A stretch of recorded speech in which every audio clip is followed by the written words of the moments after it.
Hi everyone, welcome back to Kriti's YouTube channel. And ಇದೊಂದು random vlog ಆಗಿರುತ್ತೆ. Nothing important ಅಂತಲೇ ಹೇಳ್ಬೋದು. ಈ ವ್ಲಾಗಲ್ಲಿ ಏನಂತ ಇಂಪಾರ್ಟೆಂಟ್ ಇಲ್ಲ, ಬಟ್ ಸ್ವಲ್ಪ ಖುಷಿ ಇದೆ. ಆ್ಯಂಡ್ ಇದರಲ್ಲಿ ಒಂದು ಸ್ವಲ್ಪ ಖುಷಿ ಇದೆ ಆ್ಯಂಡ್ ಇನ್ನೋಸೆಂಟ್ ಆಗಿರೋ ಅಂಥ ಹ್ಯಾಪಿನೆಸ್ ಇದೆ. ಸೊ ಹಂಗಾಗಿ ನನಗೆ ಶೇರ್ ಮಾಡ್ಕೋಬೇಕು ಅಂತ ಅನ್ನಿಸ್ತು. ಸೊ ವ್ಲಾಗನ್ನು ಅಪ್ಲೋಡ್ ಮಾಡ್ತಿದ್ದೀನಿ. ಆ್ಯಂಡ್ ನಾವೆಲ್ಲಿ ಹೋಗ್ತಿರೋದು ಅಂತಂದರೆ ಚಿಕ್ಕಪೇಟೆಗೆ ಬೈಕಲ್ಲಿ ಹೋಗ್ತಿದ್ದೀವಿ. ಇಬ್ಬರು ಹೆಲ್ಮೆಟ್ ವೇರ್ ಮಾಡಿ ಸೇಫಾಗಿ ಹೋಗ್ತಿದ್ದೀವಿ. ಆ್ಯಂಡ್ ನಾವಿಬ್ಬರೇ ಹೋಗ್ತಾ ಇರೋದು. ನನ್ನ ಮಕ್ಕಳು ನನ್ನ ಜೊತೆ ಬಂದಿಲ್ಲ. ನನ್ನ ದೊಡ್ಡ ಮಗಳು ಚಿಕ್ಕ ಮಗಳು ಇಬ್ಬರು ಮನೆಯಲ್ಲೇ ಇದ್ದಾರೆ ನಮ್ಮ ಅಜ್ಜಿ ಜೊತೆ. ನಾನು ಚಿಕ್ಕ ಪಾಪುಗೆ ಸರಿ ತಿನ್ನಿಸಿ ಸ್ನಾನ ಮಾಡಿಸಿ ಫೀಡ್ ಮಾಡಿಸಿ ನನ್ನ ದೊಡ್ಡ ಮಗಳಿಗೆ ಟಿಫನ್ ತಿನ್ನಿಸಿ ಅವಳಿಗೆಲ್ಲ ಫ್ರೆಶ್ ಅಪ್ ಮಾಡಿಸಿ ಅವಳನ್ನು ಮಲಗಿಸಿ ಫ್ರೂಟ್ಸ್ ಇಬ್ರಿಗೂ ಕಟ್ ಮಾಡಿಟ್ಟು ನಾನು ಹೊರಗಡೆ ಬಂದಿದ್ದೀನಿ. ಆ್ಯಂಡ್ ನಾವು ಬೈಕಲ್ಲೇ ಹೋಗ್ತಿದ್ದೀವಿ, ಬೇಗ ಹೋಗಿ ಬರ್ಬೋದು ಅಂತ. ಆ್ಯಂಡ್ ನಾನು ನನ್ನ ಕೆಲಸ ಮುಗಿಸ್ಕೊಂಡು ಬರೋ ಅಷ್ಟರಲ್ಲಿ ಮ್ಯಾಕ್ಸಿಮಮ್ 1.5 ಅವರ್ 2 ಅವರ್ಸ್ ಆಗುತ್ತೆ. 2 ಅವರ್ಸ್ವರೆಗೂ ನನ್ನ ಮಕ್ಕಳು ಆರಾಮಾಗೇ ಇರ್ತಾರೆ, ಏನೂ ಅವ್ರಿಗೆ ತೊಂದರೆ ಆಗಲ್ಲ. ಸೊ ಅವ್ರಿಗೆ ನಾನು ಎಲ್ಲ ವ್ಯವಸ್ಥೆ ಮಾಡಿ ಬಂದಿದ್ದೀನಿ. ಆ್ಯಂಡ್ ಯಾರು ಏನು ತಲೆ ಕೆಡಿಸ್ಕೊಳ್ಳೋ ಅವಶ್ಯಕತೆ ಇಲ್ಲ. ಆ್ಯಂಡ್ ನಾನು ನನ್ನ ಮಕ್ಕಳ ತಾಯಿ, ನನಗೆ ಏನು ಮಾಡಬೇಕು ಏನು ಮಾಡಬಾರ್ದು, ಅವ್ರನ್ನ ಹೆಂಗೆ ನೋಡ್ಕೊಬೇಕು ಹೆಂಗೆ ನೋಡ್ಕೊಬಾರ್ದು ಅಂತ ತಕ್ಕ ಮಟ್ಟಿಗಾದರೂ ಗೊತ್ತು. And please don't worry about it. ನಾನು ಕೆಲವು ಜನಕ್ಕೆ ಈ ವಿಷಯನ ತಿಳಿಸ್ಬೇಕು ಅಂತ ಹೇಳ್ತಿದ್ದೀನಿ. ಆ್ಯಂಡ್ ನಾನು ಚಿಕ್ಕಪೇಟೆಗೆ ಹೋಗ್ತಾ ಇರೋ ಅಂತಹ ಮೇನ್ ರೀಸನ್ ಏನು ಅಂತಂದರೆ, ನನಗೆ ಕೆಲವೊಂದು ಸ್ಯಾರಿ ಮೆಟೀರಿಯಲ್ ಬೇಕಿತ್ತು. ಆ್ಯಂಡ್ ಸ್ಯಾರಿಗೆ ಬ್ಲೌಸ್ ಮೆಟೀರಿಯಲ್ ಬೇಕಿತ್ತು ಮ್ಯಾಚಿಂಗ್. ಸೊ ನನಗೆ ಇಲ್ಲಿ ನಮ್ಮ ಸರೌಂಡಿಂಗ್ಸಲ್ಲಿ ಎಲ್ಲೂ ಸಿಗಲಿಲ್ಲ ನನಗೆ ಸೇಮ್ ಕಲರ್ ಆಗಿರ್ಬೋದು, ಪ್ಯಾಟ್ರನ್ ಆಗಿರ್ಬೋದು. ಸೊ ಹಂಗಾಗಿ ನನಗೆ ಸ್ಪೆಸಿಫಿಕ್ಕಾಗಿ ಇಂಥದ್ದೇ ಕಲರ್ ಬೇಕಿತ್ತು. ಸೊ ಚಿಕ್ಕಪೇಟೆಲ್ಲ ಆದರೆ ಪ್ರತಿಯೊಂದು ಕಲೆಕ್ಷನ್ಸ್ ಇರುತ್ತೆ, ಪ್ರತಿಯೊಂದು ಯಾವ ಥರದ್ದು ಬೇಕಂದ್ರೂ ಸಿಗುತ್ತೆ. ಆ್ಯಂಡ್ ರೀಸನಬಲ್ ಪ್ರೈಸಲ್ಲಿ ಕೂಡ ಸಿಗುತ್ತೆ. ನಮ್ಮ ಈ ಕಡೆ ಶಾಪ್ಸಲ್ಲಿ ಆದರೆ ಒಂದು ಸ್ವಲ್ಪ ಪ್ರೈಸ್ ಕೂಡ ಜಾಸ್ತಿ ಹೇಳ್ತಾರೆ. ಸೊ ಹಂಗಾಗಿ ಹೋಗಿ ಬರೋಣ, ಎಷ್ಟೊತ್ತು ಹೋಗಿ ಬರಬೇಕು ಅಂತ ಹತ್ರನೇ ಅಂದ್ಬಿಟ್ಟು ಬೈಕಲ್ಲೇ ಹೋಗಿಬಿಟ್ಟು ಬರೋಣ ಅಂತ ಹೇಳಿ ನಮ್ಮ ಮನೆಯವ್ರನ್ನ ಕರ್ಕೊಂಡು, ಪಾಪ ಅವರು ಒಂದು ಸ್ವಲ್ಪ ಫ್ರೀ ಮಾಡಿಕೊಂಡು ನನ್ನನ್ನು ಕರ್ಕೊಂಡು ಹೋಗ್ತಿದ್ದಾರೆ. ನನಗೆ ಅಷ್ಟು ಐಡಿಯಾ ಇಲ್ಲ ರೂಟ್ಸ್ ಎಲ್ಲ, ಮ್ಯಾಪ್ ಹಾಕ್ಕೊಂಡು ಹೋಗ್ಬೋದು. ಬಟ್ ಅಂದರೂ ನನಗೆ ಒನ್ ಟೈಮ್ ನನಗೆ ರೋಡೆಲ್ಲ ಗೊತ್ತಾದರೆ, ನನಗೆ ಈ ನಡುವೆ ನಾನು ಸಿಟಿಯಲ್ಲೆಲ್ಲ ಜಾಸ್ತಿ ಬೈಕೆಲ್ಲ ಓಡಿಸೋದನ್ನ ರೂಢಿ ಮಾಡ್ಕೊತಿದ್ದೀನಿ. ಸೊ ಹಂಗಾಗಿ ಒಂದ್ಸರಿ ನೋಡ್ಕೊಬೇಕು ಅನ್ನೋ ರೀಸನ್ಗೆ ನಾನು ಅವರನ್ನು ಕರ್ಕೊಂಡು ಹೋಗ್ತಿದ್ದೀನಿ. ಆ್ಯಂಡ್ ಬೈಕಲ್ಲಿ ಹೋಗ್ತಾ ಯಾವ ಕಡೆ ಹೋದರೆ ಎಲ್ಲಿ ಹೋಗ್ತೀವಿ, ಯಾವ ಕಡೆ ಹೋದರೆ ಹೆಂಗೆ ಹೋಗ್ತೀವಿ, ಏನು ಎಲ್ಲ ಒಂದು ಸ್ವಲ್ಪ ಅವ್ರ ಹತ್ರ ಕೇಳಿಕೊಂಡು ಮಾತಾಡಿಕೊಂಡು ಹೋಗ್ತಿದ್ವಿ. ಒಂದು ಸರಿ ಇವಾಗ ಅವ್ರು ಏನಾದರೂ ಕರ್ಕೊಂಡು ಹೋಗಿದ್ದಾರೆ ಎಲ್ಲಿಗಾದರೂ ಅಂತ ಅಂದರೆ, ನೆಕ್ಸ್ಟ್ ಟೈಮ್ ನಾನು ಅಲ್ಲಿಗೆ ಹೋಗ್ತೀನಿ. ನನಗೆ ಒಂದು ಸರಿ ಹೇಳ್ಕೊಟ್ರೆ ಸಾಕು. ಸೊ ಹಂಗಾಗಿ ಅವರನ್ನು ಕರ್ಕೊಂಡು ಹೋಗ್ತಿದ್ದೀನಿ ಜೊತೆಯಲ್ಲೇ. ಆ್ಯಂಡ್ ಅವರು ಕೂಡ ಅಷ್ಟೇ ನನಗೆ ಕ್ಲೀನಾಗಿ ಎಕ್ಸ್ಪ್ಲೇನ್ ಮಾಡ್ತಾಯಿದ್ರು. ಈ ರೋಡ್ಗೆ ಹೋದ್ರೆ ಹಿಂಗೆ ಬರಬೇಕು, ಅಲ್ಲಿಗೆ ಹೋಗ್ಬೇಕಂದ್ರೆ ಈ ಥರ ಹೋಗಬೇಕು ಅಂತ ಪ್ರತಿಯೊಂದೂ ಹೇಳ್ಕೊಂಡು ಕರ್ಕೊಂಡು ಹೋಗ್ತಿದ್ರು ಅರ್ಥ ಆಗೋ ಥರ. ಆ್ಯಂಡ್ ನಾನು ಒಂಥರ ಚಿಲ್ಲಾಗಿ ಇತ್ತು. ಸೊ ಹಂಗಾಗಿ ವ್ಲಾಗ್ ಕೂಡ ಮಾಡ್ಕೊಂಡು ಹೋಗ್ತಿದ್ದೆ. ಆ್ಯಂಡ್ ಕ್ಲೈಮೇಟು ಅಷ್ಟೇ ತುಂಬಾ ಚೆನ್ನಾಗಿತ್ತು, ಫ್ರೆಶ್ ಆಗಿ, ಬಿಸಿಲು ಏನೂ ಇರಲಿಲ್ಲ, ಆರಾಮಾಗಿತ್ತು. ಆ್ಯಂಡ್ ನಾವು ಹೋಗೋ ರೋಡಲ್ಲಿ ಚಂದು ಸರ್ ಅವ್ರದ್ದು ಹೋಟೆಲ್ ಬೇರೆ ಇರುತ್ತಲ್ವ, ನಾವು ಪ್ರತಿ ಸರಿ ಹೋಗೋಗೂ ಮಾತಾಡ್ಕೊಂಡು ಹೋಗ್ತೀವಿ ಅವ್ರ ಬಗ್ಗೆ. ಬೆಳ್ಳುಳ್ಳಿ ಕಬಾಬ್ ಫೇಮಸ್ ಆಗಿತ್ತಲ್ವ, ಸೊ ಹಂಗಾಗಿ ಮಾತಾಡಿಕೊಂಡು ಹೋದ್ವಿ. ಆ್ಯಂಡ್ ನಾವು ಕೂಡ ಚಿಕ್ಕಪೇಟೆಗೆ ರೀಚ್ ಆಗಿ ನಾನು ಮೆಟೀರಿಯಲ್ ಎಲ್ಲ ನೋಡ್ತಿದ್ದೆ, ಯಾವ ಥರದ್ದು ತೊಗೊಂಡ್ರೆ ಚೆನ್ನಾಗಿರುತ್ತೆ, ಯಾವ ಥರದ್ದು ಸೂಟ್ ಆಗುತ್ತೆ ಅಂತ. ಆ್ಯಂಡ್ ಸಿಕ್ಕಾಪಟ್ಟೆ ಕಲೆಕ್ಷನ್ಸ್ ಕೂಡ ಇತ್ತು ಅಂತ ಹೇಳ್ಬೋದು. ಪ್ರತಿಯೊಂದು ಥರನೂ ಇರುತ್ತೆ, ನಿಮ್ಗೆ ಯಾವ ಥರದ್ರಲ್ಲಿ ಬೇಕು ಅಂತ ಮೈಂಡಲ್ಲಿ ಇಟ್ಕೊಂಡು ಹೋಗಿರ್ತೀರ ಅಂಥದ್ದು ಸಿಗುತ್ತೆ. ಬಟ್ ನೀವು ಹುಡುಕ್ಬೇಕು ಪೇಷನ್ಸಿಂದ. ತುಂಬ ಅಂಗಡಿಗಳಿರ್ತವೆ, ಹುಡುಕ್ಬೇಕಾಗತ್ತೆ. ಖಂಡಿತವಾಗ್ಲೂ ಸಿಗತ್ತೆ ಅಂತ ನನ್ನ ಒಪಿನಿಯನ್. ಆ್ಯಂಡ್ ನಾನು ನೋಡ್ತಿದ್ದೆ ಯಾವ ಕಲರ್ ಚೆನ್ನಾಗಿರುತ್ತೆ ಏನು ಅಂತ. ಆ್ಯಂಡ್ ಸ್ವಲ್ಪ ಮೆಟೀರಿಯಲ್ಸ್ ಎಲ್ಲ ಜಾಸ್ತಿ ಇದ್ದಾಗ ಸ್ವಲ್ಪ ಕನ್ಫ್ಯೂಷನ್ ಕೂಡ ಆಗಿಬಿಡುತ್ತೆ, ಯಾವ್ದು ತೊಗೋಬೇಕು ಏನು ಹೆಂಗೆ ಅಂತ. ಬಟ್ ನಾನೊಂದು ಸ್ವಲ್ಪ ಸಾಫ್ಟ್ ಮೆಟೀರಿಯಲ್ಸಲ್ಲಿ ಹುಡುಕ್ತಿದ್ದೆ. ಆ್ಯಂಡ್ ಇವಾಗ ಟಿಶ್ಯೂ ಸ್ಯಾರಿ ಅನ್ನೋದು ತುಂಬ ಟ್ರೆಂಡ್ ಆಗಿಬಿಟ್ಟಿದೆಯಲ್ವಾ, ಆಯಿತು ಪೀಸ್ ತಗೊಂಡು ನಾವು ಟಿಶ್ಯೂ ಸ್ಯಾರಿನ ಸ್ಟಿಚ್ ಮಾಡಿಸ್ಕೊಳ್ಳೋಣ, ಏನಾದರೂ ಬಾರ್ಡರ್ ಹಾಕ್ಸಿ ಅಂತ ಥಿಂಕ್ ಮಾಡಿಕೊಂಡು ನೋಡ್ತಿದ್ದೆ ಯಾವ್ದು ಚೆನ್ನಾಗಿರುತ್ತೆ ಏನು ಅಂತ. ಅಲ್ಲಿ ಟಿಶ್ಯೂ ಸ್ಯಾರಿ ಅಂತ ಇರಲಿಲ್ಲ, ಅದೇನೋ ಸಮಥಿಂಗ್ ಹೇಳಿದ್ರು, ಆರ್ಬನ್ಸಾ ಸಮಥಿಂಗ್ ಹೇಳಿದ್ರು, ನನಗೆ ಪ್ರೊನೌನ್ಸಿಯೇಷನ್ ಬರ್ತಿಲ್ಲ ಅದರದ್ದು. ಬಟ್ ಆ ಮೆಟೀರಿಯಲ್ ಇಲ್ಲಿತ್ತು. ಒಂದೆರಡು ಮೆಟೀರಿಯಲ್ ತಗೊಂಡು ಬಂದ್ವಿ. ನೋಡಿ ನಮ್ಮ ಮನೆಯವ್ರು ಏನು ತರಳೆ ಮಾಡ್ತಾಯಿದ್ದಾರೆ, ಸಿಕ್ಕಾಪಟ್ಟೆ ತೀಟೆ ತೀಟೆ ತೀಟೆ. ಅವ್ರಂಗೆ ನನ್ನ ದೊಡ್ಡ ಮಗಳು ಕೂಡ ಸಿಕ್ಕಾಪಟ್ಟೆ ಮುಂದೆ ಮುಂದೆ ನಡ್ಸ್ಕೊಂಡು ಗಾಡಿ ಓಡಿಸೋದು ಗೊತ್ತಾಗಲ್ವಾ, ಗಾಡಿ ಹೀಗೆ ಮಾಡಬಾರ್ದಂತ. ಆ್ಯಂಡ್ ಎಲ್ಲ ಮುಗಿಸ್ಕೊಂಡು ನಾವು ಬರ್ತಾ ಮಲ್ಲೇಶ್ವರಂ ಕಡೆಯಿಂದನೇ ಬಂದ್ವಿ. ಸೊ ಹಂಗಾಗಿ ಅಲ್ಲೇ ಹಾಲ್ಬೆಕ್ ಕೂಡ ಹೋಗಿದ್ವಿ. ನಮಗೆ ಇದು ಒಂಥರ ಫೇವ್ರೆಟ್ ಅಡ್ಡ ಅಂತ ಹೇಳ್ಬೋದು. ನಮಗೆ ಇಲ್ಲಿ ಮಾಡೋ ಅಂತಹ ನಾನ್ ವೆಜ್ ತಂದೂರಿ, ಆಂಧ್ರ ಕಬಾಬ್ ಅವೆಲ್ಲ ಸಿಕ್ಕಾಪಟ್ಟೆ ಇಷ್ಟ. ಸೊ ಹಂಗಾಗಿ ತಿನ್ಕೊಂಡು ಹೋಗೋಣ, ಮಧ್ಯಾಹ್ನ ಊಟ ಕೂಡ ಮಾಡಿರಲಿಲ್ಲ. ಸೊ ತಿನ್ಕೊಂಡು ಹೋಗೋಣ ಅಂತೇಳಿ ತಿನ್ಕೊಂಡು ಬರ್ತಾ ಒಂದು ಐಸ್ ಕ್ರೀಮ್ ಕೂಡ ತಿನ್ಕೊಂಡು ಬಂದ್ವಿ. ಆ್ಯಂಡ್ ಏನೇ ತಿಂದರೂ ಎಷ್ಟೇ ತಿಂದರೂ ಲಾಸ್ಟಲ್ಲಿ ಐಸ್ ಕ್ರೀಮ್ ತಿಂದಾಗ ಸಿಗೋ ಸಮಾಧಾನ, ಸ್ಯಾಟಿಸ್ಫ್ಯಾಕ್ಷನ್ ಏನರಲ್ಲೂ ಸಿಗಲ್ಲ ಅನಿಸುತ್ತೆ. ಆ್ಯಂಡ್ ಮನೆಗೆ ಬರೋಷ್ಟರಲ್ಲಿ ಒಂದು ಪಾರ್ಸೆಲ್ ಕೂಡ ಡೆಲಿವರಿ ಬಂತು. ನಾವು ಹೋಗಿದ್ದ ಟೈಮ್ಗೆ ಡೆಲಿವರಿ ಬಂತು ಆ್ಯಂಡ್ ಬೇಗನೆ ಬಂದುಬಿಡ್ತು ಅಂತ ಹೇಳ್ಬೋದು. ಏನು ಅಂತ ಇದು ಅಂತಂದರೆ ನನ್ನ ಮಗಳಿಗೆ ತುಂಬ ಖುಷಿ ಕೊಡೋ ಅಂಥ ಪ್ರಾಡಕ್ಟ್ ಇದು. ಸೊ ಮನೆಗೆ ಬಂತು, ಫುಲ್ಲು ಖುಷಿ ನನಗಲ್ಲ, ನನ್ನ ಮಗಳಿಗೆ. ಆ್ಯಂಡ್ ಅವಳು ಪಾಪ ಈ ನಡುವೆ ತುಂಬ ಕೇಳ್ತಿದ್ಲು, ಯಾವ ಮಕ್ಕಳು ಆಡ್ತಿದ್ರು ಮಕ್ಕಳ ಕಡೆ ನೋಡ್ಕೊಂಡು ಕೇಳ್ತಿದ್ಲು. ಸೊ ಹಂಗಾಗಿ ಅವಳ ಐಟಮ್ ಕೂಡ ಬಂತು. ಆ್ಯಂಡ್ ಆ ಐಟಮನ್ನು ನೋಡಿದ ತಕ್ಷಣ ಅವಳು ಎಷ್ಟು ಖುಷಿ ಪಟ್ಲು, ಅವಳು ಹಿಂಗೆ ರಿಯಾಕ್ಟ್ ಮಾಡಿದ್ಲು ಅಂತಾನು ನೋಡಿ ಕೆಲವ್ರಿಗೆ ಇಷ್ಟ ಆಗ್ಬೋದು. ನನಗಂತೂ ತುಂಬ ಖುಷಿ ಆಯಿತು. ಮಕ್ಕಳಿಗೆ ಮುಖದಲ್ಲಿ ಖುಷಿ ನೋಡಿದಾಗ ನಮ್ಗೆ ಅದಕ್ಕಿಂತ ಡಬಲ್ ಖುಷಿ ಆಗುತ್ತೆ ಅಲ್ವಾ.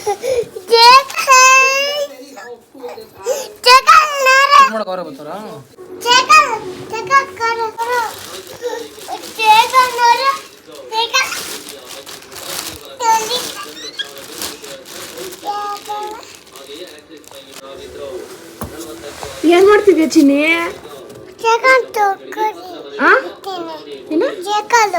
ಸೈಕಲು ತಗೊಂತ ಇದೀಯಾ? ಯಾರಿಗೆ ಸೈಕಲು? ಏ ಅಲ್ಲ, ನಂದು ಅಲ್ಲ, ನನಗೆ. ಸೈಕಲ್ ಹೆಂಗ್ ಓಡಿಸ್ತೀಯ ನೀನು? ಹಂಗೆ ಓಡಿಸ್ತೀಯಾ? ಅಪ್ಪ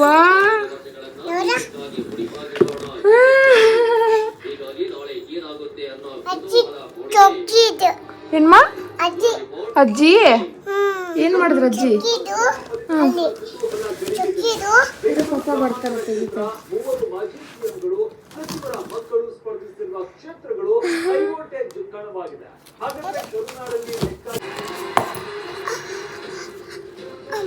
ಪಪ್ಪ ಬರ್ತಾರೆ. ಇರ್ಚಿನಿ ಪಪ್ಪ ಬರ್ತಾರೆ.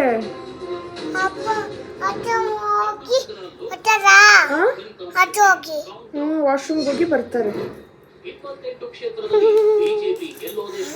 ಖುಷಿ ಆಯ್ತಾ ನಿಂಗೆ?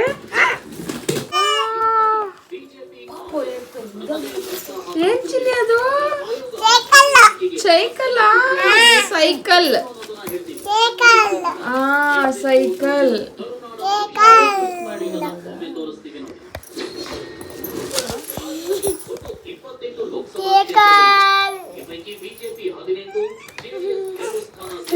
ನೋಡೋಣ ಹೆಂಗಿದೆ ಇದು. ಕವರ್ ತೆಗಿ.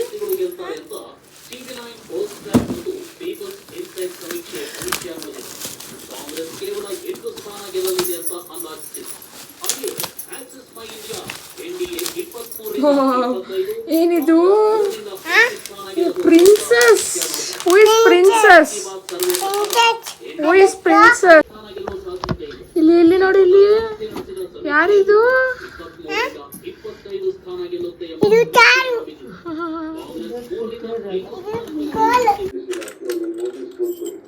ಹಣ್ಣು ನೋಡಿದ್ರಲ್ಲ ಅವಳು ಎಷ್ಟು ಖುಷಿ ಪಟ್ಲು ಅಂತ. ನನಗೆ ಆ ಖುಷಿನ ನೋಡಬೇಕು ಅಂತಲೇ ಇದ್ದೆ ಆ್ಯಂಡ್ ಅದನ್ನು ಕೂಡ ಕ್ಯಾಪ್ಚರ್ ಮಾಡ್ಕೊಂಡಿದ್ದೆ.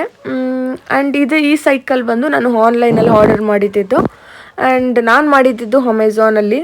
ಆ್ಯಂಡ್ ಇದೇ ಪ್ರಾಡಕ್ಟು ಫಸ್ಟ್ ಕ್ರೈಯಲ್ಲಿ ಕೂಡ ಇತ್ತು. Same company, same as it is, ಏನೂ ಚೇಂಜ್ ಇರಲಿಲ್ಲ. ಬಟ್ ಪ್ರೈಸ್ ಬಂದು ಅಮೆಝಾನಲ್ಲಿ ಕಮ್ಮಿ ಇತ್ತು, ಫಸ್ಟ್ ಕ್ರೈಯಲ್ಲಿ ಸ್ವಲ್ಪ ಜಾಸ್ತಿ ಇತ್ತು. ಎಲ್ಲ ಚಾರ್ಜಸ್ ಕೂಡ ಜಾಸ್ತಿ ಇತ್ತು. ಸೊ ಹಂಗಾಗಿ ನಾನು ಅಮೆಝಾನಲ್ಲಿ ಆರ್ಡರ್ ಮಾಡಿದ್ದೆ.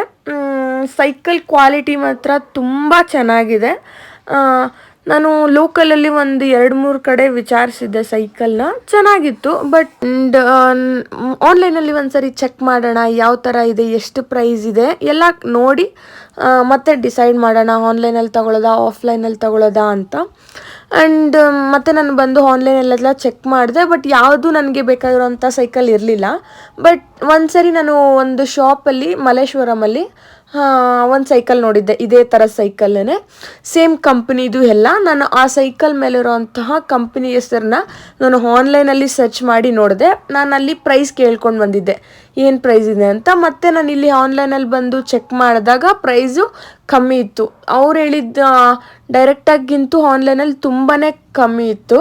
ಸೊ ಹಾಗಾಗಿ ನಾನು ಆನ್ಲೈನಲ್ಲೇ ಆರ್ಡರ್ ಮಾಡಿದೆ. ಸೇಮ್ ಕಂಪ್ನಿ ಆಗಿರೋದ್ರಿಂದ ಏನೂ ವ್ಯತ್ಯಾಸ ಇರೋದಿಲ್ಲ. ಅವರೂ ಕೂಡ ಹಂಗೆ ಅವ್ರಿಗಷ್ಟೇ ಬಿದ್ದಿರುತ್ತೆ ಅಂತ ಹೇಳಿಬಿಟ್ಟು ನಾನು ಆನ್ಲೈನಲ್ಲೇ ಆರ್ಡರ್ ಮಾಡಿದೆ. ನನಗೆ ಕಲರ್ ಕೂಡ ನನಗೆ ಶಾಪಲ್ಲಿ ಕಲರ್ ಇರಲಿಲ್ಲ, ನನಗೆ ಲ್ಯಾವೆಂಡರೇ ಬೇಕು ಅಂತ ಸ್ಪೆಸಿಫಿಕ್ ಆಗಿತ್ತು. ನನಗೊಂಥರ ಲ್ಯಾವೆಂಡರ್ ಅನ್ನೋದು ಫೇವ್ರೇಟ್ ಕಲರ್. ಅವಳಿಗೆ ತುಂಬ ನಾನು ಲ್ಯಾವೆಂಡರ್ ಕಲರ್ನೇ ಕೊಡಿಸ್ತೀನಿ. ಟಿ ಶರ್ಟ್ಸ್ ಆಗಿರ್ಬೋದು, ಸ್ಲಿಪ್ಪರ್ಸ್ ಆಗಿರ್ಬೋದು. ಸೊ ಹಂಗಾಗಿ ನನಗೆ ಸೈಕಲ್ ಕೂಡ ಲ್ಯಾವೆಂಡರೇ ತೊಗೊಬೇಕು ಅನ್ನೋದಿತ್ತು. ಆ್ಯಂಡ್ ಇದೇ ಕಂಪನಿದು ಅಲ್ಲಿತ್ತಲ್ವ ಸೈಕಲ್ಲು, ಕಲರ್ಸ್ ಇರಲಿಲ್ಲ. ಬ್ಲ್ಯಾಕ್ ಆ್ಯಂಡ್ ವೈಟ್ ಇತ್ತು, ಪಿಂಕ್ ಆ್ಯಂಡ್ ವೈಟ್ ಇತ್ತು. ಪಿಂಕ್ ನಾರ್ಮಲ್ ಆಗಿಬಿಟ್ಟಿತ್ತು. ಇವಳಿಗೆ ಪಿಂಕ್ ಸೂಟ್ ಆಗಲ್ಲ ಅಂತು. ಪಿಂಕ್ ಅಂದರೆ ಗರ್ಲ್ ಇವಳಿಗೆ ಒಂಥರ ಇವಳೊಂದು ಸ್ವಲ್ಪ ಬಾಯ್ ಲುಕ್ ಅಲ್ವಾ. ಸೊ ನನಗೆ ಬೇಡ, ಇವಳಿಗೆ ಪಿಂಕ್ ಕೊಡಿಸ್ಬಾರ್ದು ಅಂತ ಫಸ್ಟಿಂದ ಇತ್ತು. ಏನೇ ಆಗಲಿ ನಾನು ಅವಳಿಗೆ ತುಂಬ ಕಮ್ಮಿ ಪಿಂಕ್ ಕೊಡೋದು. ಸೊ ಹಂಗಾಗಿ ಲ್ಯಾವೆಂಡರ್ ಕಲರೇ ಬೇಕು ಅಂತ ಇತ್ತು. ಆನ್ಲೈನಲ್ಲಿ ನಾನು ನೋಡಿದ್ದೆ ಆ್ಯಂಡ್ ನಾನು ಕೆಲವೊಂದು ಕಲರ್ಸಲ್ಲಿ ನನಗೆ ಇಲ್ಲ ಲ್ಯಾವೆಂಡರ್ ಕಲರ್ ಸೈಕಲ್ಸ್ನ, ಬಟ್ ನನಗೆ ಚೆನ್ನಾಗಿರೋ ಕ್ವಾಲಿಟಿ ಸಿಕ್ಕಿರಲಿಲ್ಲ. ಆ್ಯಂಡ್ ನಾನು ಶಾಪಲ್ಲಿ ನೋಡಿಕೊಂಡು ಬಂದಿದ್ದೆ ಅಲ್ವಾ, ಅದೇ ಕಂಪ್ನಿಯಲ್ಲಿ ಅದು ಕ್ವಾಲಿಟಿ ಚೆನ್ನಾಗಿತ್ತು. ಅದನ್ನು ಸರ್ಚ್ ಮಾಡಿ ನೋಡಿದಾಗ ನನಗೆ ಇದೇ ಕಲರೇ ಸಿಕ್ತು. ನನಗೆ ತುಂಬ ಖುಷಿ ಆಗ್ಬಿಡ್ತು. ಸೊ ಹಂಗಾಗಿ ನಾನು ಆನ್ಲೈನಲ್ಲೇ ಆರ್ಡರ್ ಮಾಡಿದೆ. ಆ್ಯಂಡ್ ಡೆಲಿವರಿ ಕೂಡ ನನಗೆ ಆಲ್ಮೋಸ್ಟ್ ಅಲ್ಲೊಂದು 3-4 ಡೇಸ್ಗೆಲ್ಲ ಡೆಲಿವರಿ ಬಂತು. ಬಟ್ ಫಿಟ್ಟಿಂಗ್ಸ್ ಏನೂ ಬರಲಿಲ್ಲ. ಅವರು ಫಿಟ್ಟಿಂಗ್ ಮಾಡ್ಕೊಡೋಕೆ ಕೂಡ ಯಾರೂ ಬಂದಿರಲಿಲ್ಲ. ನನಗೆ ಅದರ ಚಾರ್ಜು ಏನು ಪೇ ಮಾಡಿಸ್ಕೊಂಡಿರಲಿಲ್ಲ. ಏನಿತ್ತು ಸೈಕಲ್ ಪ್ರೈಸ್ ಏನಿತ್ತು, ಪ್ಯಾಕಿಂಗ್ ಪ್ರೈಸ್ ಏನಿತ್ತು ಅಷ್ಟು ಮಾತ್ರನೇ ತಗೊಂಡಿದ್ರು. ಡೆಲಿವರಿ ಚಾರ್ಜ್ ಕೂಡ ಅಮೆಝಾನ್ ಇರಲಿಲ್ಲ. ನನಗೆ ಆ್ಯಕ್ಚುಲಿ ಮೆಂಬರ್ಶಿಪ್ ಇರೋದ್ರಿಂದ ನನಗೆ ಅಮೆಝಾನಲ್ಲಿ ಫ್ರೀ ಡೆಲಿವರಿ ಇತ್ತು. ಸೊ ಹಂಗಾಗಿ ನನಗೆ ನಾವೇ ಅದನ್ನೆಲ್ಲ ಫಿಟ್ ಮಾಡ್ಕೋಬೇಕಾಗಿತ್ತು. ಸೊ ಹಂಗಾಗಿ ನಮ್ಮ ಮನೆಯವರೇ ಕೂತ್ಕೊಂಡು ಅದರೊಂದು ಶೀಟ್ ಕೊಟ್ಟಿರ್ತಾರೆ, ಅದನ್ನು ನೋಡಿಕೊಂಡು ಫಿಟ್ ಮಾಡ್ತಿದ್ರು. ಏನೇನೋ ಸರ್ಕಸ್ ಮಾಡಿಕೊಂಡು ಎಲ್ಲ ಶೀಟನ್ನು ಫಾಲೋ ಮಾಡಿಕೊಂಡು ಅಲ್ಲಿ ಓದ್ಕೊಂಡು ಇಬ್ಬರೂ ಫಿಕ್ಸ್ ಮಾಡ್ತಿದ್ವಿ. ನಾನೇನಂತ ಫಿಕ್ಸ್ ಮಾಡಲಿಲ್ಲ, ಸುಮ್ಮನೆ ಟ್ರೈ ಮಾಡ್ತಿದ್ದೆ ಏನನ್ನ ಫಿಕ್ಸ್ ಮಾಡೋಕ್ಕಾಗತ್ತಾ, ಏನನ್ನ ಅರೇಂಜ್ ಮಾಡ್ಬೋದಾ ಅಂತ. ಬಟ್ ನಾನೇನು ಮಾಡಲಿಲ್ಲ. ಪಾಪ ಅವರೇನೇ ಎಲ್ಲ ಮಾಡಿದ್ರು. ಆ್ಯಂಡ್ ಆಲ್ಮೋಸ್ಟ್ ಅಲ್ಲಿ 1 ಅವರೇ ತಗೊಂಡ್ರು ಅಂತ ಹೇಳ್ಬೋದು. ನಾವು ಆ ಕೆಲಸ ಮಾಡಬಾರ್ದಾಗಿತ್ತು.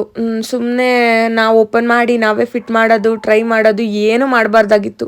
ಸೀದಾ ಬಾಕ್ಸ್ ಬಂದಿದ ತಕ್ಷಣ ಓಪನ್ ಮಾಡಿ ಹಂಗಂಗೆ ನಾವು ಏನು ಮಾಡಬೇಕಾಗಿತ್ತು ಅಂದರೆ, ಪಾರ್ಸೆಲ್ ಬಂತಲ್ವಾ, ಅದು ಬಾಕ್ಸನ್ನೇ ನಾವು ಸೈಕಲ್ ಶಾಪ್ಗೆ ಎತ್ಕೊಂಡು ಹೋಗ್ಬಿಡ್ಬೇಕಾಗಿತ್ತು. ಸೈಕಲ್ ಶಾಪ್ಗೆ ಎತ್ಕೊಂಡು ಹೋಗಿದ್ದಿದ್ರೆ ಅವ್ರು ಶಿಸ್ತಾಗೆ ಕ್ಲೀನಾಗೆ ಬೇಗ ಫಿಟ್ ಮಾಡಿಕೊಡ್ತಿದ್ರು. ನಮಗೆ ಇದನ್ನೆಲ್ಲ ಲಾಸ್ಟಲ್ಲಿ ಅರಿವಾಯಿತು ಅಂತ ಹೇಳ್ಬೋದು. ತಲೆ ಕೆಡಿಸ್ಕೊಂಡು ಆಗತ್ತೆ ಅಂತ ಪಾಪ ಅವರೆಲ್ಲ ಮಾಡಿದ್ರು. 90% ಮಾಡಿದ್ರು. ಎಲ್ಲೋ ಒಂಚೂರು ಹೆಚ್ಚು ಕಮ್ಮಿ ಆಯಿತು. ಲಾಸ್ಟಲ್ಲಿ ಇನ್ನೇನು ಫಿಟ್ ಮಾಡೋ ಬ್ರೇಕ್ ಏನೋ ಸೆಟ್ ಮಾಡೋಕ್ಕಾಗಲಿಲ್ಲ. ಪಾಪ 1 ಅವರ್ ಕೂತ್ಕೊಂಡು ಎಲ್ಲ ಫಿಟ್ ಮಾಡಿದ್ರು. ಲಾಸ್ಟಲ್ಲಿ ಬ್ರೇಕ್ ಮಾತ್ರ ಆಗಲಿಲ್ಲ. ಸುಮ್ಮನೆ ಆಗಿಬಿಟ್ರು. ಆಯಿತು ಬಿಡು, ನಾಳೆ ಸೈಕಲ್ ಶಾಪ್ಗೆ ಎತ್ಕೊಂಡು ಹೋಗೋಣ ಅಂತ.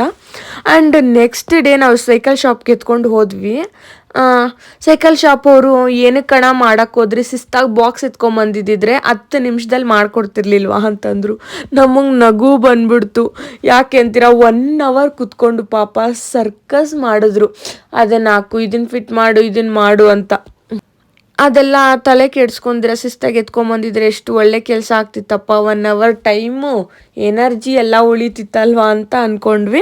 ಆ್ಯಂಡ್ ಸೈಕಲ್ ಶಾಪಣ್ಣ, ಅಣ್ಣ ನೀವು ಮಾಡಿದರೆ ಇವಾಗ ನಾನು ಎಲ್ಲ ಒಂದು ಸ್ವಲ್ಪ ಬಿಚ್ಚಬೇಕು ಮತ್ತೆ ಹಾಕಬೇಕು, ಎತ್ಕೊಂಬಂದ್ಬಿಟ್ಟಿದ್ರೆ ಕ್ಲೀನಾಗಿ ನಾನೇ ಮಾಡ್ಕೊಡ್ತಾ ಇರಲಿಲ್ವ ಅಣ್ಣ ಅಂತಂದರು. ನನಗೆ ಯಾಕೆ ಡಬಲ್ ಕೆಲಸ ಕೊಟ್ರಲ್ವ ಅಣ್ಣ ಅಂತಿದ್ರು. ಆ್ಯಂಡ್ ಮತ್ತೆ ಒಂದು ಸ್ವಲ್ಪ 1-2 ಕಡೆ ನೆಟ್ಟೆಲ್ಲ ಬಿಚ್ಚಿ ಕ್ಲೀನಾಗಿ ಬ್ರೇಕೆಲ್ಲ ಸೆಟ್ ಮಾಡಬೇಕಾಗಿತ್ತು. ಸೆಟ್ ಮಾಡಿ ಕೊಟ್ಟರು. ಆ್ಯಂಡ್ ಸೈಕಲ್ ಕ್ವಾಲಿಟಿ ಮಾತ್ರ ದಿ ಬೆಸ್ಟ್ ಅಂತಲೇ ಹೇಳ್ಬೋದು. ತುಂಬಾ ಚೆನ್ನಾಗಿದೆ. ನನ್ನ ಪ್ರೈಸ್ಗೆ ಈ ಸೈಕಲ್ ಅಂತೂ ತುಂಬಾ ಚೆನ್ನಾಗಿದೆ ಅಂತ ಹೇಳ್ಬೋದು. ಕಲರ್ ವೈಸ್ ಆಗಿರ್ಬೋದು, ಒಂಥರ ಯೂನಿಕ್ ಆಗಿದೆ. ನಾರ್ಮಲ್ ಎಲ್ಲ ಸೈಕಲ್ಸ್ ಥರ ಎಲ್ಲ black and white, pink and white ಆ ಥರ ಇಲ್ಲ. ಇದೊಂಥರ ಯೂನಿಕ್ಕಾಗಿ ಚೆನ್ನಾಗಿತ್ತು. ನನಗೆ ಈ ಕಲರ್ ಬೇಕು ಅಂತ ಇತ್ತು. ಸೊ ನನಗೆ ಅದೇ ಕಲರೇ ಸಿಕ್ತು. ಸೊ ನಾನು ಕೂಡ ಹ್ಯಾಪಿ, ನನ್ನ ಮಗಳು ಕೂಡ ಹ್ಯಾಪಿ. ಆ್ಯಂಡ್ ನಮ್ಮ ಮನೆಯವರು ಅಷ್ಟೇ ಚೆನ್ನಾಗಿದೆ ಬಿಡು ಅಂತ ಹೇಳಿದರು. ನಾನು ಒಂದು ಸರಿ ನೋಡಿಸಿದ್ದೆ, ಬಟ್ ಅವರು ಹೆಂಗಿರುತ್ತೋ ಏನೋ, ನೀನು ಆನ್ಲೈನಲ್ಲಿ ತರಿಸ್ತಿದ್ಯಾ ಅಂತಂದಿದ್ರು. ಇಲ್ಲ, ಚೆನ್ನಾಗಿರುತ್ತೆ, ಟ್ರಸ್ಟ್ ಮೀ ಅಂತ ಹೇಳಿ ನಾನು ತರಿಸಿದ್ದೆ. ನಾನು ರಿವ್ಯೂ ಕೂಡ ನೋಡಿದ್ದೆ, ಕೆಲವ್ರು ತೊಗೊಂಡಿರೋದನ್ನೆಲ್ಲ ರಿವ್ಯೂ ಹಾಕಿದ್ರು. ತುಂಬ ಚೆನ್ನಾಗಿದೆ ಅಂತ ಹಾಕಿದ್ರು. ಸೊ ಹಂಗಾಗಿ ಆಯಿತು, ಹೋಗ್ಬಿಡೋಣ, ತೊಗೊಂಬಿಡೋಣ, ಏನಾದರೆ ಅದಾಗಲಿ ಅಂದ್ಬಿಟ್ಟು ಆರ್ಡರ್ ಮಾಡಿದ್ದೆ. ಕ್ವಾಲಿಟಿ ಮಾತ್ರ ದಿ ಬೆಸ್ಟ್ ಅಂತಲೇ ಹೇಳ್ಬೋದು.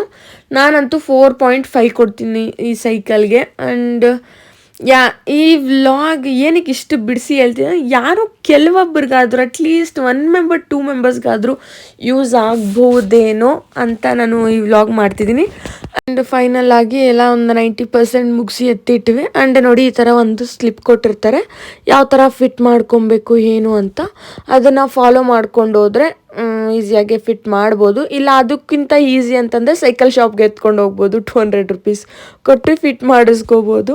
ಅದೇ ಬೆಸ್ಟ್ ಅಂತ ಅನಿಸುತ್ತೆ ನನ್ನ ಒಪಿನಿಯನ್. ಆ್ಯಂಡ್ ಬೆಳಗ್ಗೆ ಸೈಕಲ್ ಶಾಪ್ ಹತ್ರ ಎತ್ಕೊಂಡು ಬಂದ್ವಿ, ನೋಡಿ ಏನಾಗಿದೆ ಹೆಂಗೆ ಏನು ಅಂತ. ಸೊ ಅವ್ರು 2 ಸೆಕೆಂಡಲ್ಲಿ ಮುಗಿಸಿ ಕೊಟ್ಟರು. ಮನೆಗೆ ತಗೊಂಡು ಹೋದ್ವಿ. ಆ್ಯಂಡ್ ನನ್ನ ಮಗಳು ಸವಾರಿ ಕೂಡ ಹತ್ಲು. ಏನು ನೋಡ್ಬೇಕು, ಎಷ್ಟು ತುಳ್ದಾಕ್ತಾಳೆ, ಏನು ಮಾಡ್ತಾಳೆ ಅಂತ ನೋಡಬೇಕು. ಆ್ಯಂಡ್ ನೋಡ್ತಾ ಇದ್ದೀವಿ, ಸೈಕಲ್ ತಂದಾಗಿರೋ ಜೋಶು 3-4 ಡೇಸ್ಗೆಲ್ಲ ಕಮ್ಮಿ ಆಗಿಬಿಟ್ಟಿದೆ. ಇದು ಸೈಕಲ್ ತಂದಿದ್ದ ದಿವಸ ಈ ಜೋಶ್ ಎಲ್ಲ ಚೆನ್ನಾಗಿ ಇದ್ದಿದ್ದು. ಇವಾಗ ಒಂಚೂರು ಕಮ್ಮಿ ಆಗಿದೆ. ಯಾವ ರೇಂಜಿಗೆ ಕಮ್ಮಿ ಆಗಿದೆ ಅಂತಲೂ ಲಾಸ್ಟಲ್ಲಿ ಹೇಳ್ತೀನಿ ನೋಡಿ. ಸಾಯಂಕಾಲ ನಾನು ಸ್ವಲ್ಪ ಹೊತ್ತು ನನಗೆ ಫ್ರೀ ಇದ್ದಾಗ ಅಟ್ಲೀಸ್ಟ್ 1 ಡೇ ಬೈ ಡೇ ಆದರೂ ನಾನು ಕೆಳಗಡೆ ಪ್ರೆಸ್ ಮಾಡು, ಮುಂದಕ್ಕೆ ಕಾಲು ಮುಂದಕ್ಕೆ ತುಳಿಬೇಕು, ಮುಂದೆ ನಡ್ಕೊಂಡು ತುಳಿ. ಆ್ಯಂಡ್ ನಾನು ಸ್ವಲ್ಪ ಹೊತ್ತು ಸಾಯಂಕಾಲ ಆಚೆ ಕರ್ಕೊಂಡೋಗಿ ತುಳ್ಸೋಕ್ಕೆ ಟ್ರೈ ಮಾಡಿಸ್ತಾ ಇರ್ತೀನಿ. ಆ್ಯಂಡ್ ಅವಳಿಗಿನ್ನ 2 ಇಯರ್ಸ್ 2 ಮಂತ್ಸ್ ಅಷ್ಟೇ. ಕಲಿತಾಳೆ ಅಂತ ನನಗೆ ಹೋಪ್ಸ್ ಇದೆ. ನೋಡೋಣ, ಕಲಿಬಹುದು. ಇನ್ನು ಸದ್ಯಕ್ಕೆ ಅವಳಿಗಿನ್ನ ತುಳಿಯೋದಕ್ಕೆಲ್ಲ ಬರೋದಿಲ್ಲ. ಇವಾಗಕ್ಕೆ ಒಂದು 3 ಟೈಮ್ಸ್ ಏನಾದರೂ ಎತ್ಕೊಂಡು ಹೋಗಿರ್ಬೋದೇನೋ ಅಷ್ಟೇ ಕೆಳಗಡೆಗೆ. ಇನ್ನು ಕಲಿತಾ ಇದ್ದಾಳೆ. ನೋಡೋಣ ಯಾವಾಗ ತುಳಿತಾಳೆ ಅಂತ. ನಾನು ಅವಳು ತುಳಿಯೋದು ನೋಡಬೇಕು ಅಂತ ತುಂಬ ಆಸೆ. ನೋಡೋಣ ಎಷ್ಟು ಒಳಗಡೆ ಕಲಿತಾಳೆ, ಎಷ್ಟು ಬೇಗ ಕಲಿತಾಳೆ ಅಂತ. ಆ್ಯಂಡ್ ಅಲ್ಲಿ ಮಕ್ಕಳೆಲ್ಲ ಒಂದು ಸ್ವಲ್ಪ ಜನ ಇರ್ತಾರಲ್ವಾ, ಅವರೆಲ್ಲ ತುಳಿತಿದ್ರೆ ಅವ್ರ ಕಡೆ ನೋಡ್ಕೊಂಡಿದ್ಲು. ನೋಡಿ ಸ್ಕೇಟಿಂಗ್ ಮಾಡ್ತಿದ್ರೆ ಏನು ಸಖತ್ತಾಗಿ ಮಾಡ್ತಿದ್ದಾಳೆ ಅಂತ. ನನಗೂ ಸ್ಕೇಟಿಂಗ್ ಕಲಿಬೇಕು ಅಂತ ಆಸೆ ಇದೆ. ನೋಡೋಣ, ಫ್ಯೂಚರಲ್ಲಿ ಆದರೆ ಕಲಿಯೋಣ, ನನ್ನ ಮಕ್ಳಿಗೂ ಕಲಿಸೋಣ. ಆ್ಯಂಡ್ ಇದಾಗಿತ್ತು ನನ್ನ ವ್ಲಾಗ್. ಈ ವ್ಲಾಗ್ ಏನಾದರೂ ನಿಮಗೆ ಸ್ವಲ್ಪನಾದರೂ ಇಷ್ಟ ಆಗಿದ್ದರೆ ಪ್ಲೀಸ್ ಲೈಕ್ ಮಾಡಿ. ಇನ್ನೂ ನನ್ನ ಚಾನಲ್ನ ಯಾರೆಲ್ಲ ಸಬ್ಸ್ಕ್ರೈಬ್ ಮಾಡಿಲ್ಲ, please do subscribe to my channel. And ಸೈಕಲ್ದು ಏನಾದರೂ ಲಿಂಕ್ ಏನಾದರೂ ಬೇಕು ಅಂತಂದರೆ ನಾನು ಡಿಸ್ಕ್ರಿಪ್ಷನಲ್ಲಿ ಹಾಕಿರ್ತೀನಿ, go and check. And thank you so much for watching, keep supporting me ಅಂತ ಹೇಳ್ತಾ bye, see you next vlog.